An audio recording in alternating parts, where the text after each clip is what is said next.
নমস্কার বন্ধুরা, আমি অতসী, আপনাদের আমার চ্যানেলে স্বাগত। আমি আজকে বানাবো ম্যাঙ্গো লস্যি।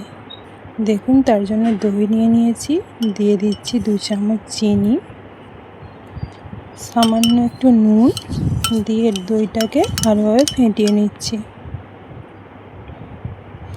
ভালোভাবে এটা কিছুক্ষণ ধরে ফেটিয়ে নিতে হবে, নাহলে দইটা দানা দানা ভাব থেকে যাবে, লস্যির সঙ্গে ভালোভাবে গুলবে না।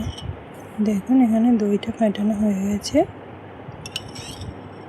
দেখুন কিরম ফেটানো হয়েছে এবং চিনিটাও গলে আসছে। এই গরমের দিনে একটু ঠান্ডা ঠান্ডা জিনিসই বেশি ভালো লাগে, তাই এখানে ঠান্ডা জল দিয়ে দিয়েছি, বরফ জল বলতে পারেন।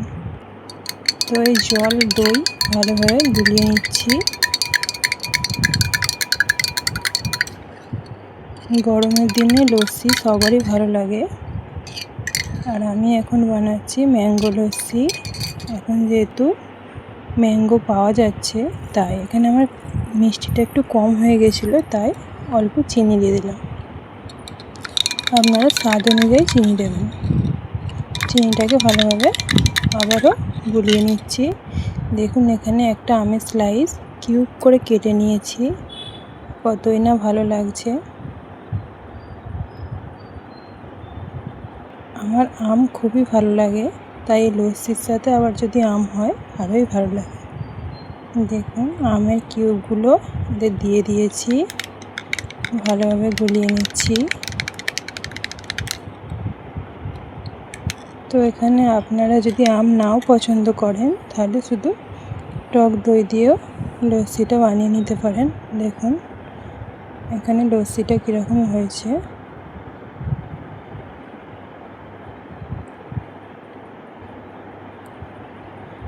গরমের দিনে ঠান্ডা ঠান্ডা জিনিসই বেশি ভালো লাগে।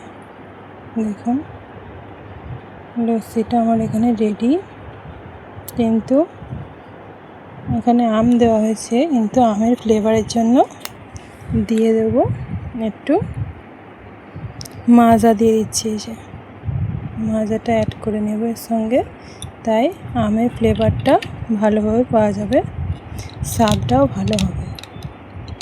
দেখুন, মাজাটা দিয়ে দিয়েছি,